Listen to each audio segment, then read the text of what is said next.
Let's try again. In 5, 4. All right, we are live. We are live. Happy Wednesday, everyone.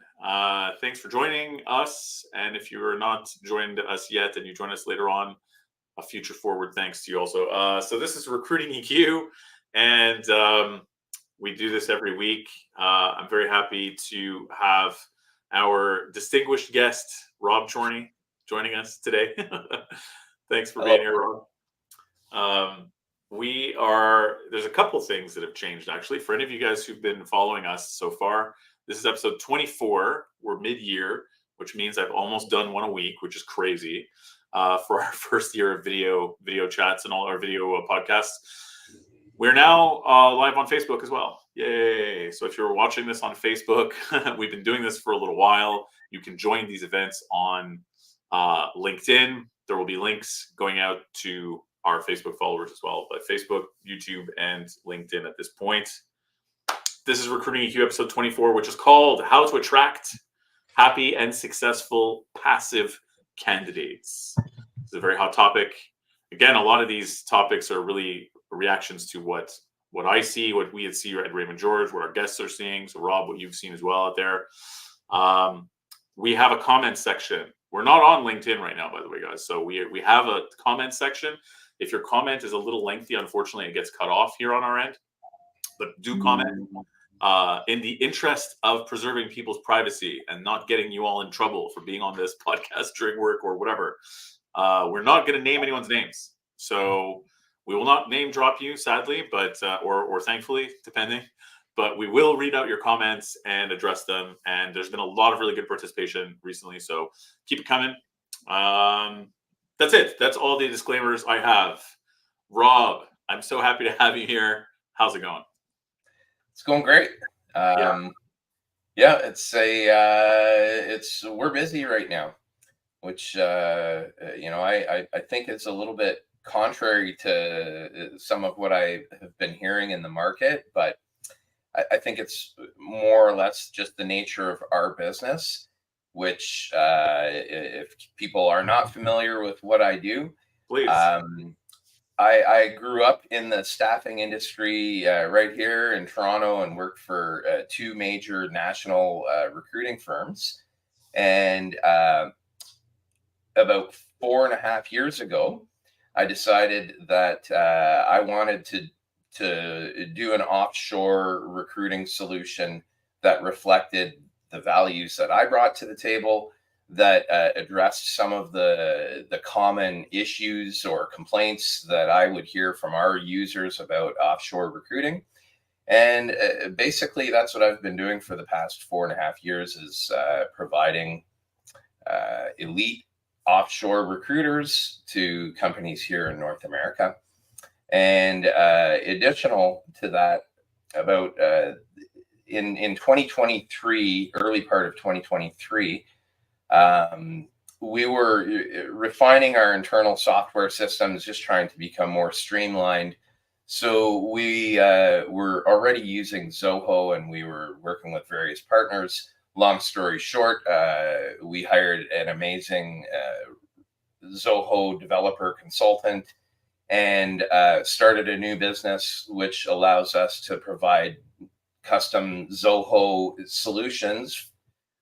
Primarily, my focus is doing what we did with our own system and helping other staffing firms modernize and become more automated with the software that they use around recruiting. So we're kind of offering two services, primary services, recruiting. But yes, I've been in the market. I've recruited hundreds of recruiters in North America for the jobs that I've tried to fill with the companies that I worked at. And certainly doing a lot of that in India as well. And I think a lot of the same concepts apply, whether it's in North America or in India. The best recruiters, the most talented individuals, need to see a value proposition in order to get them interested. So I guess that's what we're here to talk about today. And that is what we're here to talk about today. Can we back up for a second on the Zoho thing?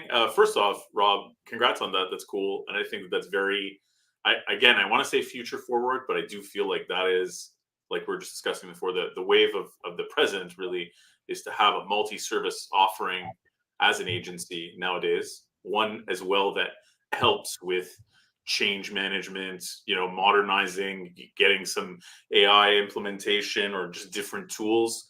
Can you, not that this should become a Zoho sales pitch meeting, but can you just give a brief description of what Zoho is for people who are listening, just to sort of contextualize what we're talking about a little bit? Sure. So Zoho is built on a SaaS platform. So anybody that is in the recruiting space of the IT recruiting space will probably be familiar with what that is. Essentially, in layman's terms, it makes software development efficient and much easier to pull systems together because it's all operating in a cloud platform, and we can essentially take blocks and move them around and configure them and customize them. So at the end of the day, what Zoho is, you can consider it like as an ERP that runs across the entire organization, and we're able to stay within a Zoho framework for everything. So whether it's sending invoices to clients, using our CRM, using automated marketing, candidate nurturing, client nurturing, campaigns, all of that can be done within the Zoho framework, and eliminates the need for paying extra money for software like DocuSign and QuickBooks and all the other softwares that add up and hit the bottom line on especially small and medium sized companies. And just to give a little bit of context about Zoho, there's over 100 million users worldwide. Really? The company is over 30 years old, so it's not new. And large organizations are using Zoho. So it's not just small mom and pop shops, but companies even as large as Air Canada use Zoho. I'm not saying throughout the entire organization at Air Canada, but they use certain Zoho software. So it's certainly capable of scaling, but it's also affordable. And one of the surprise benefits of it was, since there's each product within the Zoho suite is a standalone product. So they're sold on the market as standalone products. So there's teams that are constantly developing and upgrading and enhancing the features and functionality of each piece. And what I found was, when I was looking at the features within the software, for example, I used the Zoho ATS, and there was a feature there for client portal and candidate portal. And it's been a while that I ran a desk, and I just couldn't fully understand, why do I need a client portal? And once I understood that, it changed the way I do my business, and it modernized my thought process regarding how we should work with our clients, giving the client more control to put requirements directly in our system if they want to, giving us the ability to share candidates with the client without having to exchange emails back and forth. Yep. Client can schedule interviews. The client can let us know their thoughts on just the review of the resume. So, I'm a Zoho fanboy, so it was probably a dangerous question for you to ask, but no, it's great.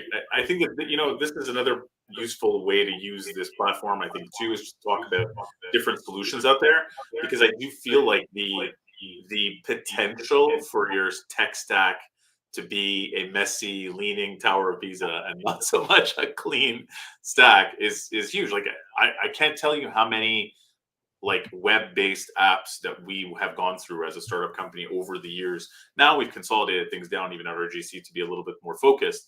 But even this, to do this, I needed to get with a third party streaming app, and I ended up with StreamYard, which is what we're using, which has been great. But I tried other ones before, which were terrible. So again, it's like every single thing that you want to do, there's another subscription-based tech stack-related thing that's going to have compliance issues, yada yada. So what you're suggesting, I think, is actually super useful at any stage of the game, because even mid-size agencies, especially, if they've been around for a while, they probably have some legacy tech they use to do this, and then this is what we do for our email sequencing, and this is what we. So like all the disjointedness and the million different monthly subscription fees or annual subscription fees you need to pay, it adds up, and it takes a lot of time signing into stuff. Oh no, we're locked out of this tool today. Okay, I guess we can't send any invoices. Like, there's all these little problems that come with all the tech stack stuff. I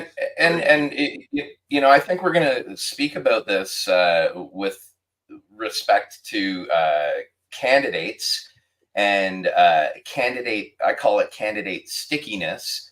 Yes. Meaning the things that keep candidates glued to their current situations. Similarly, there's software stickiness that companies have because they've got their legacy systems that it's a nightmare to think about how do we even begin this. So they just leave it, and it just continues to age, and most of the old software doesn't age very well, and it becomes a patchwork and a quilt where, okay, we've got that working now, it's tied in with the web, but none of these other pieces work. So I guess the coolest thing that I find about Zoho is that there's tools designed to make those migrations work smoothly, to capture all the data.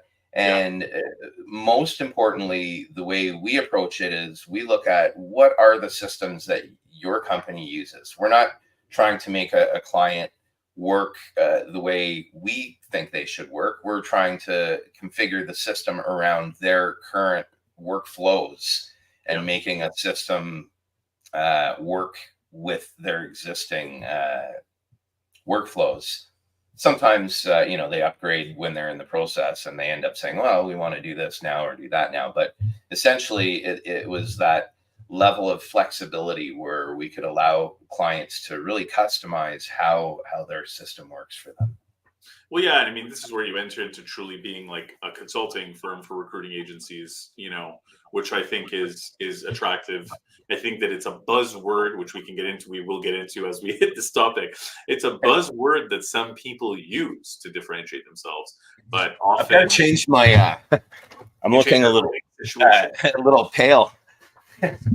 Yeah, I feel like I need to get more sun, Rob. You're killing me on the tan front. I say this as, by the way, those of you who are in Toronto, it started another freaking torrential downpour downtown here.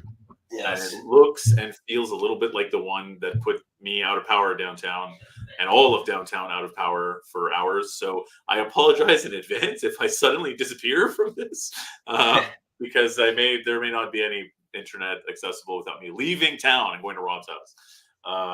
Well, as long as I don't have to riff alone to cover the rest of the hour, then nature willing, I will still be on this for the duration. But no, I mean, I think that there's a lot of people who do use the word or so-and-so consulting, like to try to rebrand themselves. But sure enough, they're basically just a staffing firm. And what you're suggesting, I think, is actually really useful consulting information to be like, hey, what's your workflow? What's your tech stack like? Is it complicated? Where can it be done better? Is Zoho a good solution to sort of pull everything together for you and simplify things and maybe save a bit of cost? That to me is like a very straightforward consulting option, or offering rather. And also some business owners that have been running things primarily. Maybe they have a few people working with their organization, but they're looking for the off ramp. They're looking to set their business up in a way that allows them to, maybe semi-retire or even retire. And with modern technology like Zoho, what it allows you to do is say, how is it that I've been successful all these years? What do I do after this step? What do I have to do after that step? And we can literally configure a system around Rick's process. And so the people that you bring on board would have to follow exactly that workflow, because they wouldn't be able to work outside of the system unless you authorized it or gave permissions, etc. So it really does offer a little bit of peace of mind that we always do a credit check before we proceed with this.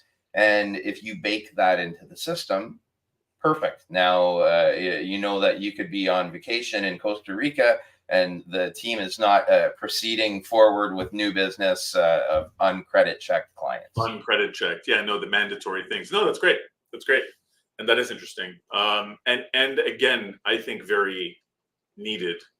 But let's dive in a little bit on the flip side of this, which is, of course, as we said, sticky candidates, be they recruiters or 360 reps who are doing both sides of the fence, or BDers in a staffing firm like agency. The ask really for me, for anybody, for clients, right, is to be like, how can we access passive candidates who are billing, who are happy, who are successful? Obviously, the people who have been let go, and unfortunately, so many people have. There's no shade on them. It's just they're applying. So they're not going to come to me to get the applicants that they can get on their own. What they want to see from an agency like myself is nurturing, speaking to passive, happy, successful candidates who are not looking. And that's the big challenge, because everybody's going after them. It's a lot of noise, right? A lot of them just filter out the noise. What do you think off the bat, Rob? What are the things that you think make a candidate sticky and not want to look? First and foremost, like, what are the factors that keep them from wanting to look elsewhere and shut out the noise? Well, it depends on where in someone's career they are, but in general, I would say that once someone has figured out their way through the maze and they've got a steady stream of income that they've managed to bring in, whether it's clients or headcount as a recruiter, that's what keeps candidates put. It's financially motivated, because in order for that individual to leave, they would have to either get an offer that would include the amount of money that they're making in additional commissions, etc. So it's a system that's designed by staffing firms to make it intentionally difficult for a successful recruiter or account manager to pick up and leave. And so it's one part of it is certainly the financial aspect, and then there's the just the devil you know versus the devil you don't know. So hey, the market might be a little uncertain right now, and at least I know I've got a good relationship with my boss. She gets along well with me, or he gets, So those are, I think, the primary things that keep people glued in place.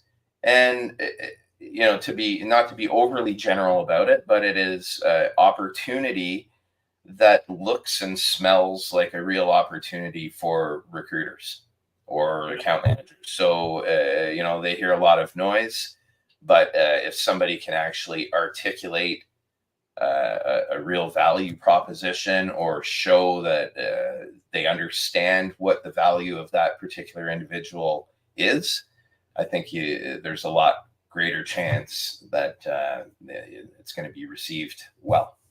Yeah, and just to contextualize a bit on that too, harder even than a perm rep is a contract recruiter, contract BDR, because of the residual revenue, right? The residual revenue of their contractors out, right? They may not want to walk away from that, even if a company is willing to bridge them and give them a sign-on bonus for X amount of time. It's still walking away from cash in your pocket. It's harder to, right, like, to get somebody to want to do that at all, for obvious reasons. And so I think my business model actually informs a lot of what happens here in North America. And what I mean by that, is I can see a reflection of it, and you can look at it almost like it's a little bit of a miniature experiment, because in Canada, I didn't necessarily have the budget to do what I might have wanted to do as a hiring manager that is Right. looking to hire a recruiter. So, for instance, I have a new client. I really want to hire someone for the team who's an expert, who really knows that space. And then, so when I go looking to recruit a recruiter, I might only find individuals that are, currently making $100,000 a year. And even to get them to raise their eyebrows, I would have to, wave $130,000 offer or package in front of that individual. And that's not an easy ask from the organization that is looking to fill the position.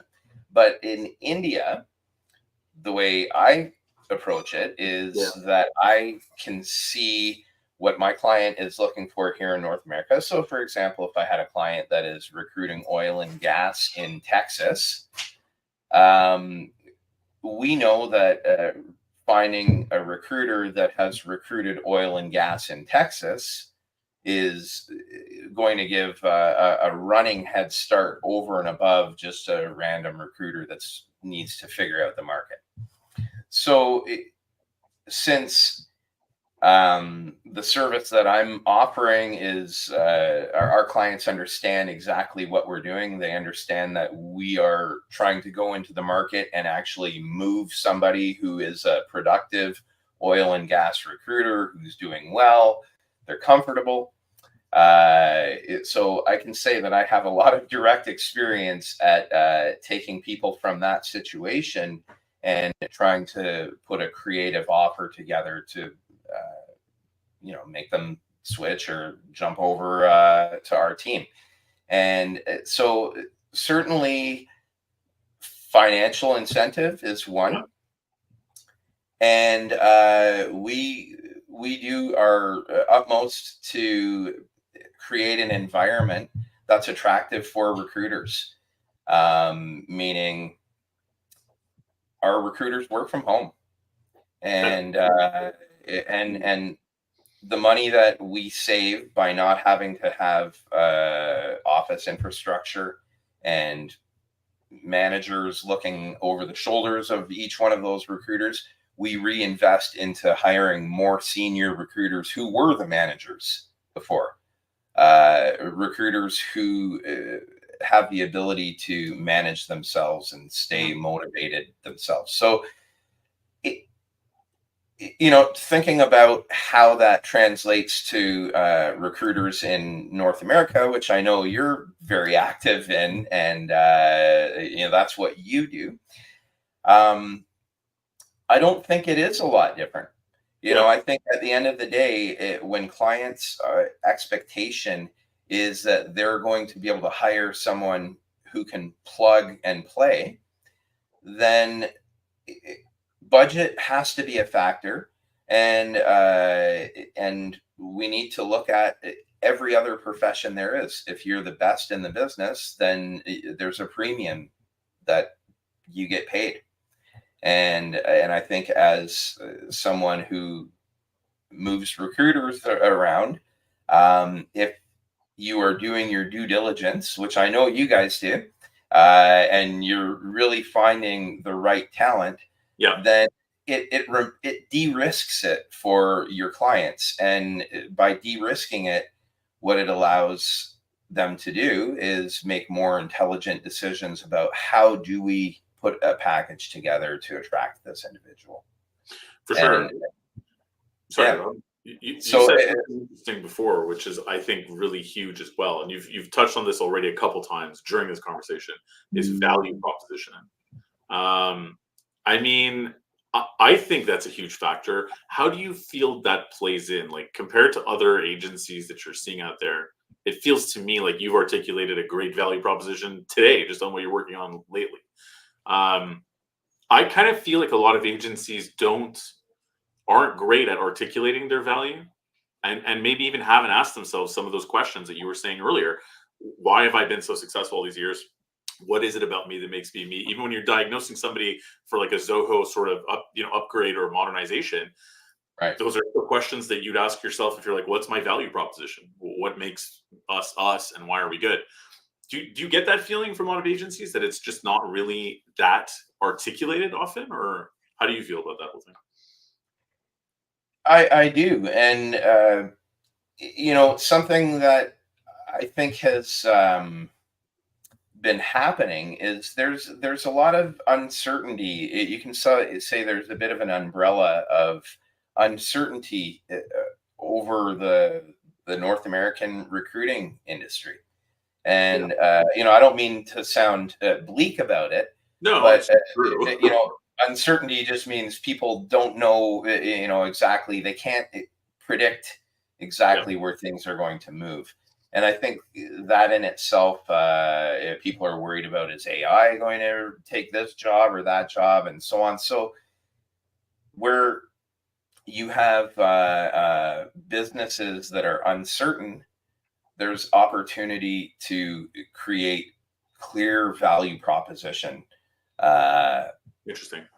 for anyone who really is career focused. Because while businesses are trying to figure it out, I would say the companies that have already done that and have a plan for how they want to move forward, and that plan incorporates technology, and that plan incorporates the current state of the market, and it's trying to be current. That's attractive for a recruiter, because when you look at that compared to, ooh, we haven't done anything where we're at, it feels like we're on thin ice with this client, and I don't know if we're going to make it. Like, those are the things that are on the other side of the fence. So I think the more you can stack a clear vision of what exactly you're trying to do, why you're trying to fill a particular role, and getting more specific about it. If it's a buyer's market, then be a buyer that takes advantage of that. And Yeah. that means is it an opportunity to get an upgrade on our team? Yeah, absolutely. I feel like there's, doing a lot of client visits as I do, and you as well. I don't know what you're seeing in terms of people who are looking to offshore, but certainly for people who are looking for like local talent to, again, I've done a lot of work in Canada. Now I'm focused on the US, but still New York, Boston, Philly, New Jersey, whatever, all the places that we've worked or that we focus on. Sometimes the ask for us is, just get us somebody who's good, who's a good biller, who gets it, and who's great, and whatever. And it's like, that is fine. But it's hard to just get someone good. Like, personality wise, someone might be very aggressive as a salesperson, and that might not fly in one environment, but it might be perfect in another, right? And I feel like when there's an absence of being able to articulate what good looks like, it's usually also on the other side too, that they don't really know what their strengths are, or like how they fit into the bigger context of the market, which I think Right. is key. Like, how do you know what your value prop is if you don't know where you fit in? And exactly. And one of the things that I think we're seeing, at least we've seen a little bit of this, is we work with North American clients that have teams of North American recruiters. And, without being specific, we've seen a number of our clients hollow out the middle of their recruiting team. That's the part of their North American team that is not very productive. The people that are 4 coffee breaks a morning and just really not delivering.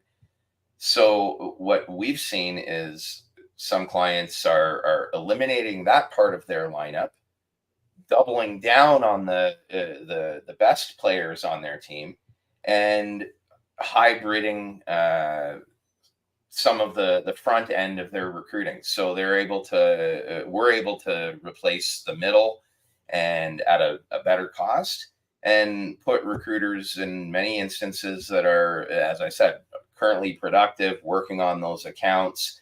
And we have a bit of a extra leverage because we're we're paying in rupees in India. So it allows our clients to make an informed decision and say, hey, you know what?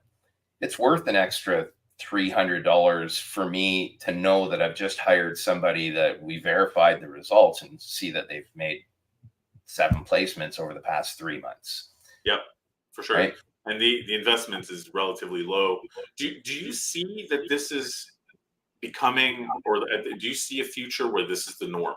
That there's a mix of local talent who's there on a hybrid schedule or 5 days a week in management, or maybe your top performers or whatever in sales, but that there is at least like a mid-level uh, tranche of your workforce that is offshore? Yeah, I think the comments that I hear from clients often are they begin with, we have this particular client, large client. Things used to be great, but we've been with this client for the past 5 years, 10 years, and every renewal, year over year, we're on a MSP program. Now there's 30 other competitors. Now our margins are being squeezed and squeezed and squeezed. It's more expensive for us to try to recruit on this with our onshore recruiters. They don't want to work on it. These are the reasons typically that lead our clients to saying, hey, we're ready to explore offshore recruiting.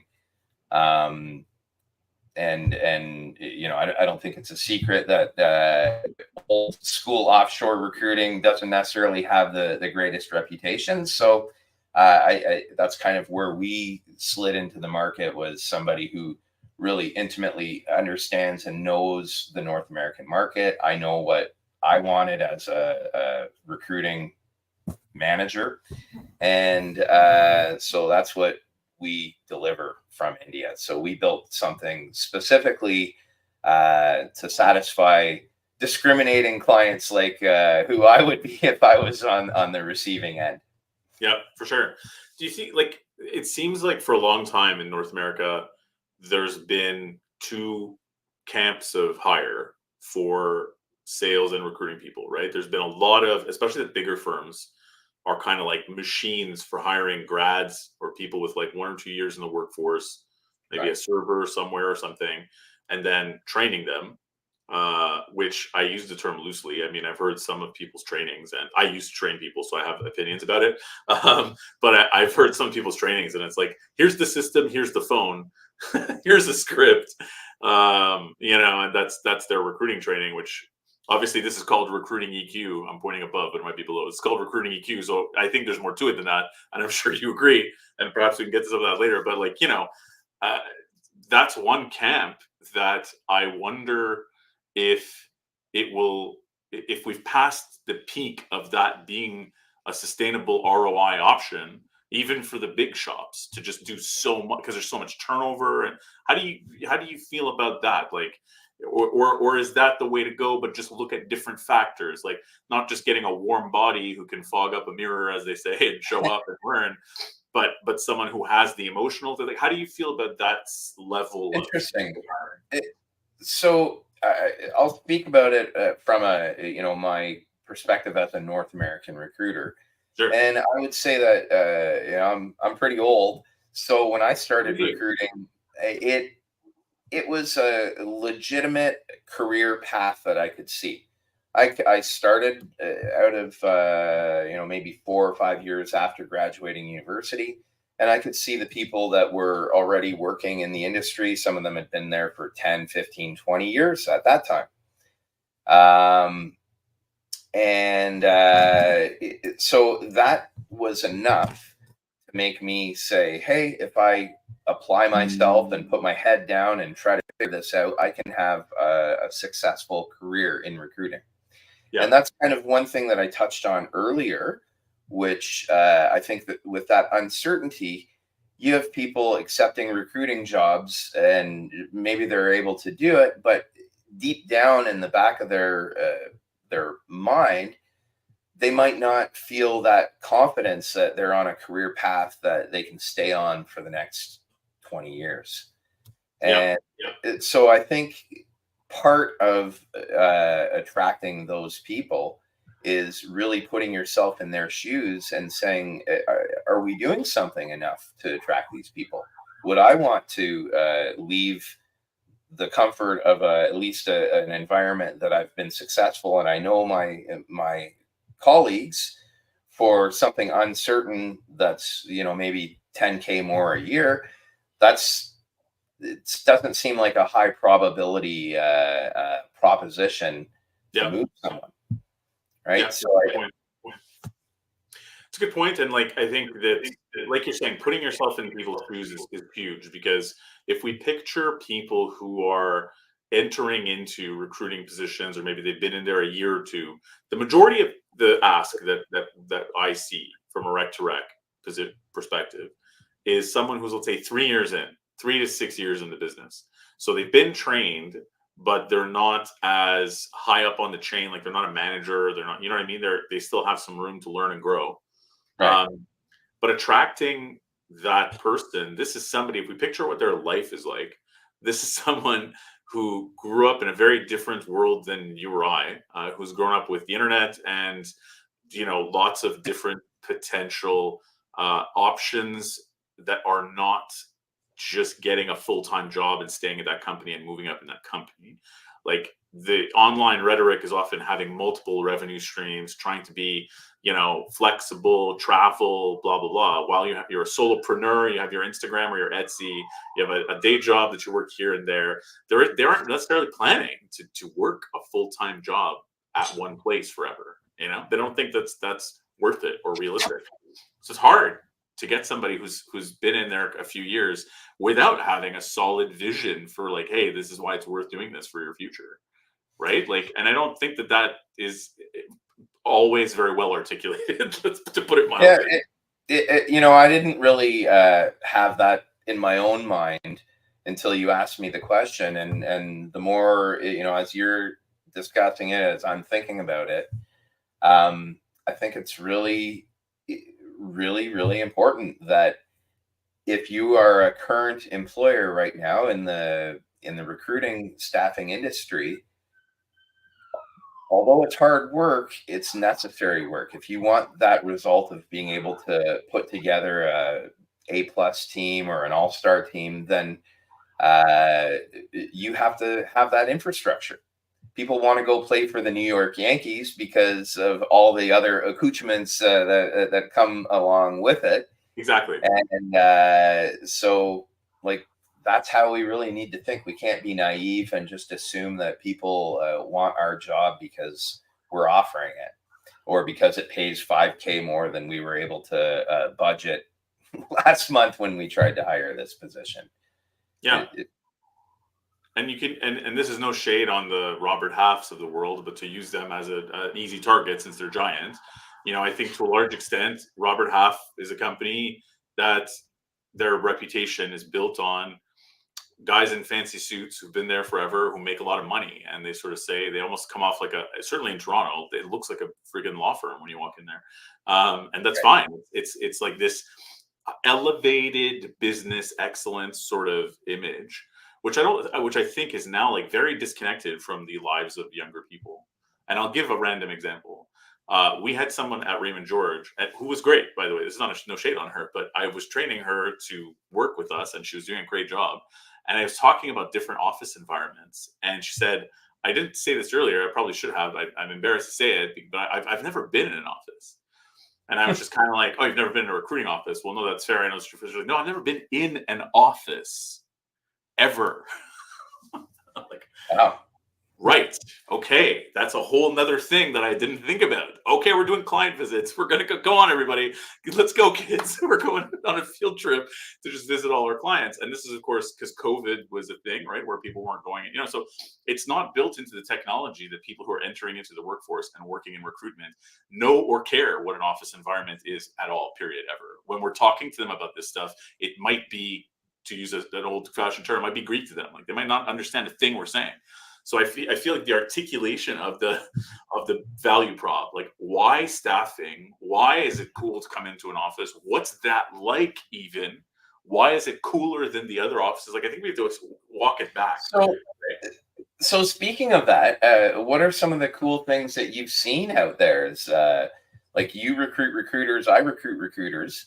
So I'm always interested to know, what are these companies doing? How do they? Sometimes I recently ran into a recruiting firm that I was had intended on just recruiting their number one recruiter on a particular account, Yeah.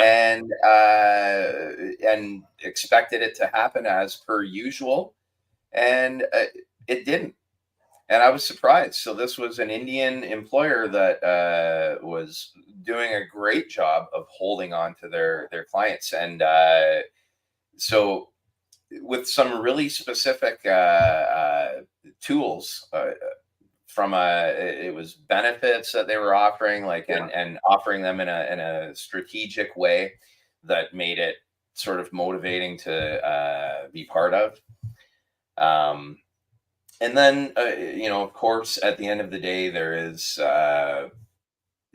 promotions, just the Yeah. potential to get promoted. So people are looking for, hate to say it, but how do I get off the recruiting desk, and how do I get onto the client side of the business? And it's a valid career desire to have. As long as it's a legitimate motivation that aligns with your strengths and your skill set, and not just the grass looks greener, I hate people telling me what to do. Yeah. Yeah. uh For sure. that type of mindset. No, totally. Okay, I'll answer a couple of those things then, or throw a couple of things out there. First of all, who are these people who can't wait to do the client thing? I will talk to them all day long. It's like the shortage of salespeople who actually want to talk to clients and get new business is a big thing I find right now, and I find a lot of people want to get off of BD because it's hard.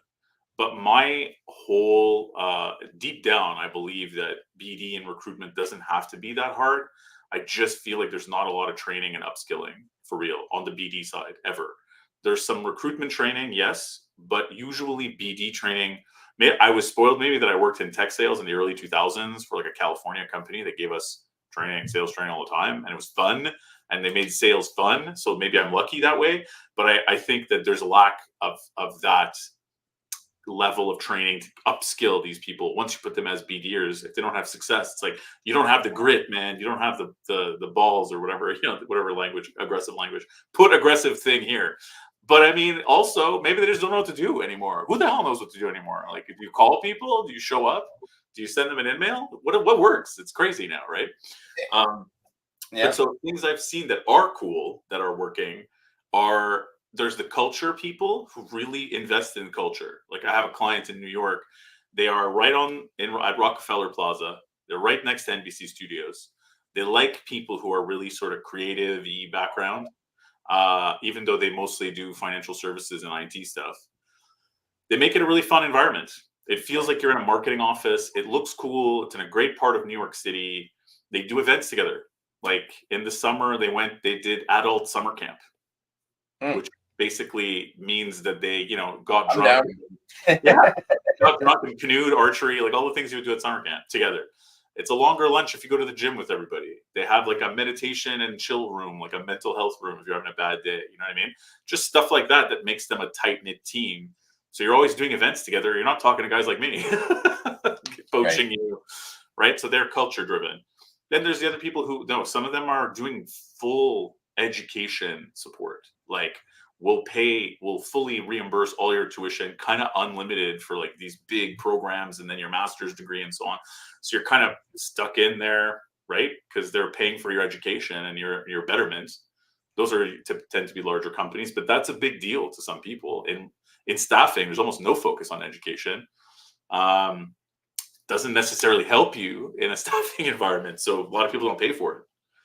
But that's been working because it's different. Right. But the main thing, though, Rob, is people like yourself who are doing a multi-service offering for salespeople, especially. I think people are sick of selling staffing and doing it one-dimensionally, just being like, "You're hiring? No, no.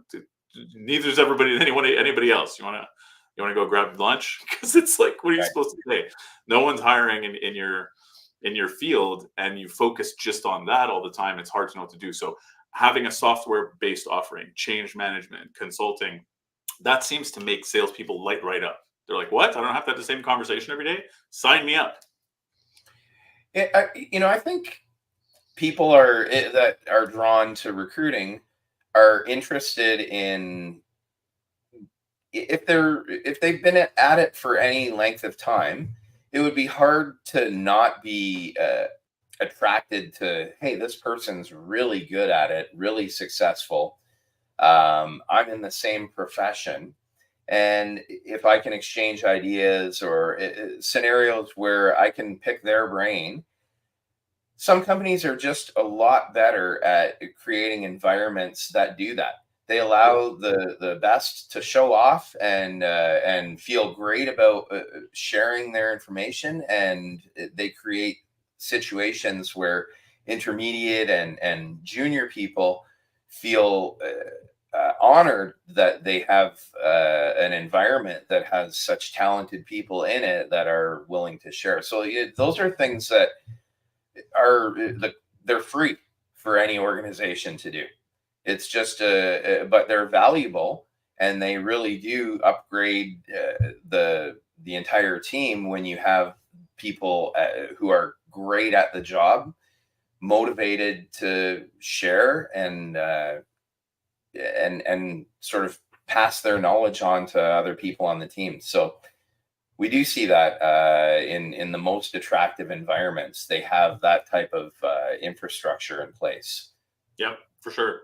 And on the recruiter front, I mean, Rob, you and I talk about this stuff kind of regularly, and I love your insights on this too. But like on the EQ quotient of the recruiter and understanding how to shape and mold recruiters, you're a vocal on this kind of thing. You've worked on defining some of these terms a little bit more. Do you mind talking? You want to share some of this stuff that we were talking about earlier?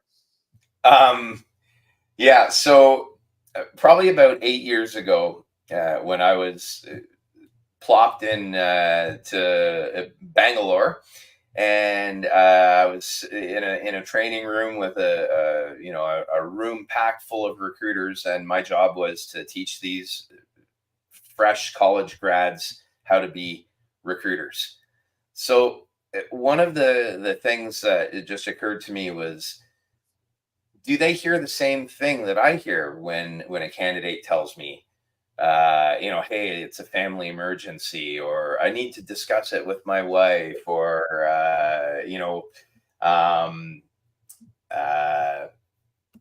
yeah, I've been really busy. I haven't had a chance to update my resume. Do these junior recruiters make the same conclusions or draw the same conclusions that I do? And not necessarily that mine are the definitive end all to be all, but Right. Like, is it a naturally cultural experience thing? teaches Culturally, something. yeah. So so I was at that time I had put together a list of about 50. When the candidate says this is what the translation is Right. for an experienced recruiter. So maybe if you want to try a couple of them, we can try them out on you, and just Sure. for fun. Do you mind if I share this on the screen, or do you want to just go verbally? Uh, yeah, maybe I'm going to post it on LinkedIn over the next few days. I've got a few tweaks, so Okay.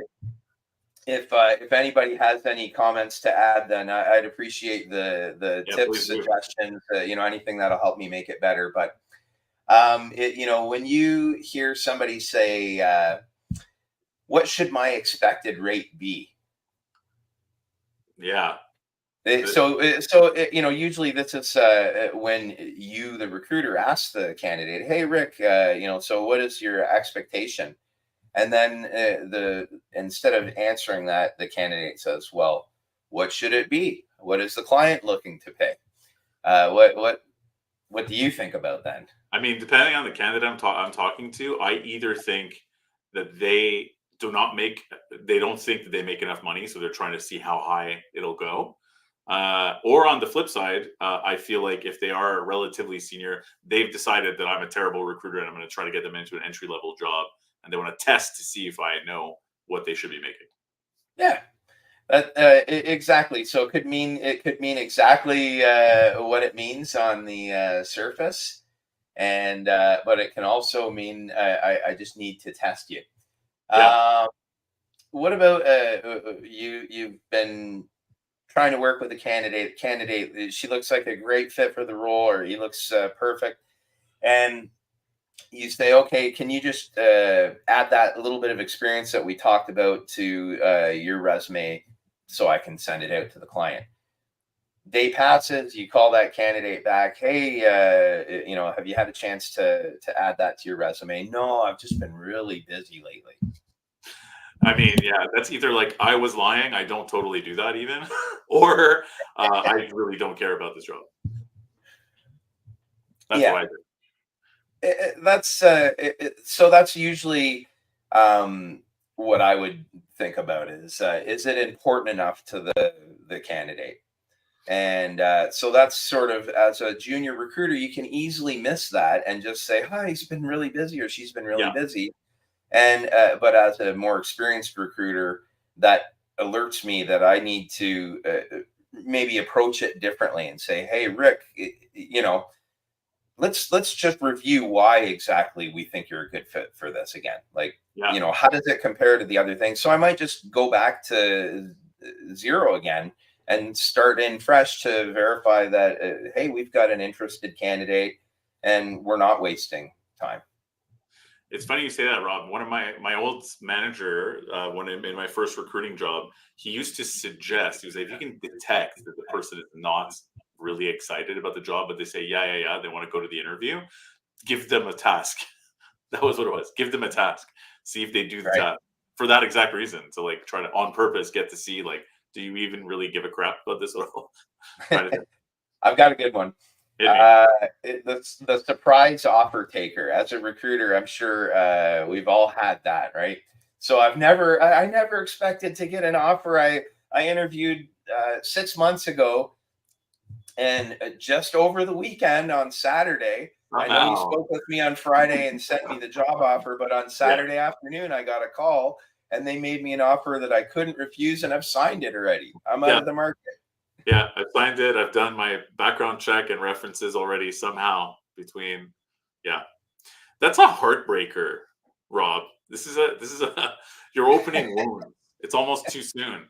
So what do you think of when you hear that from a Look, candidate? I mean, it's possible, sure, but in deep down, after doing this job for a while, you just sort of assume that for whatever reason, either that you didn't gain their trust fully, or that there was a specific reason that they were hiding this from you, that they've been hiding it from you, that they've obviously been in contact with them. Even if it was 6 months ago, they didn't just call you with an offer and say, you have to sign this right now or we're going to kidnap your family. Like, there's, you know what I mean? There's no, you're not Right. under the gun. You still talk to them a bunch of times, right? So usually But I would which say, goes to I think the companion to the surprise offer taker is the not that sometimes it is exactly what it is, and a yeah, family emergency is a family emergency. sure. And for anyone who's experienced one of those, I don't mean to come off as insensitive or No, no, no, of course. that jaded, because I know they exist.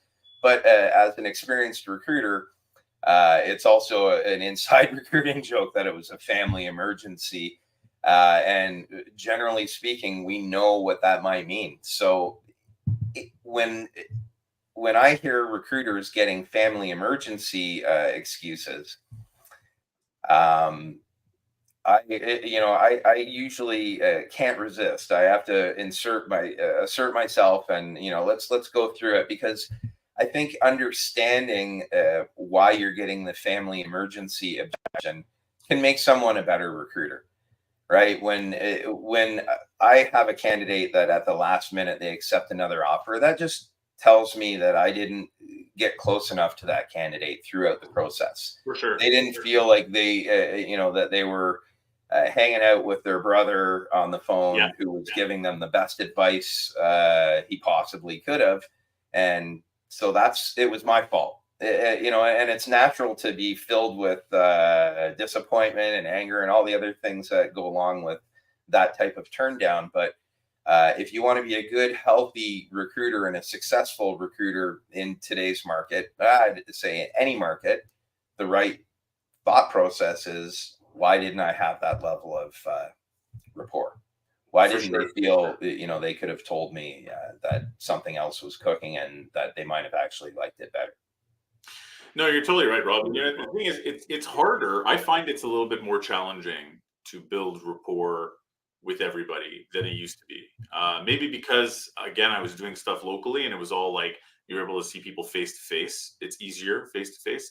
But since COVID, lots of video calls and what have you, it's tougher. I feel like people are more used to keeping at least some cards close to their chest.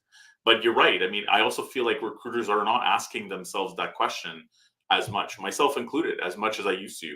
Like, how, even checking yourself to try to make sure you are getting as close as the person's brother or whatever. You know what I mean? As opposed to just being like, yeah, they're saying they like the job. Everything's been fine the whole way. It's almost sketchy. When people are like, yeah, went well. Looking forward to the next step. I almost feel like it's the vagueness is the red flag, right? Whatever it Right. is. If they're giving you, I had a family emergency, they're not telling you what it was. If they're like, oh my God, my dad fell and broke his leg, I had to drive him to the hospital, then that's, you have trust, right? If Right. it's a family emergency, it's not to say that what happened or didn't happen is the problem. It's the use of a stock term, like a cliche with you. They're not letting you into their life to tell you why they're not going, whatever it is. And that is always a red flag, right? In terms of building So, trust. what one of the reasons why when you asked me if I wanted to participate in today's session, I was like, yep.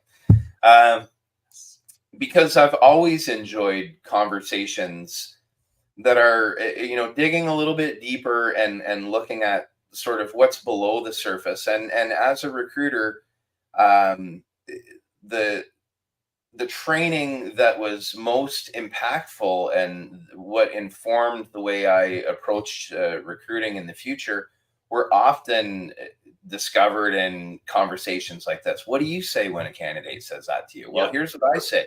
So, that's one of the things that we look for now is people that would enjoy that type of uh, engagement.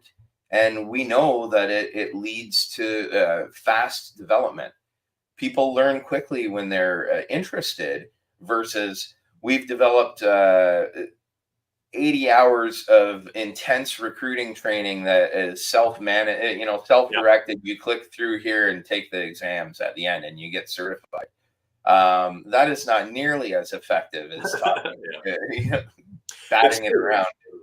You're right. And I almost look forward to a day, which is fast approaching, where one of the big things that a value proposition for a company is to proudly say, we have a more EQ driven, sort of apprenticeship driven, like learn from others, learn from humans, like human approach, basically. And now with AI tools taking a lot of the grunt work away from people, you got to wonder if we're all going to get a little fed up of these click through trainings, do it at your own speed. And like, I think we're all just getting hungrier or thirstier, or whatever the right analogy is, for the human quality, the human element of jobs, period. That's for sure. Yeah, as someone who spends all my time working online and in a Yeah. virtual environment, being able to exchange ideas is undervalued by the people that get to do it every single day. Yeah. And I find that I'm a bit like a dry sponge when I connect with other people that have interesting thoughts and ideas about the business, because as I said, I'm most of the time in a virtual world and not necessarily exchanging ideas and thoughts about the things that impact us. Indeed. And also, as someone who is always online, it gets to be a whole thing. This is part of the fun of doing this. At least it's something. It's not face to face, but we get to share it with all y'all. Listen, anybody who has comments or who's been listening maybe attentively and has not commented for whatever reason, this is going to be up online. This is our first time on Facebook as well. So thanks for anybody who's watching there or who will be watching there. Send us comments, send me comments, questions.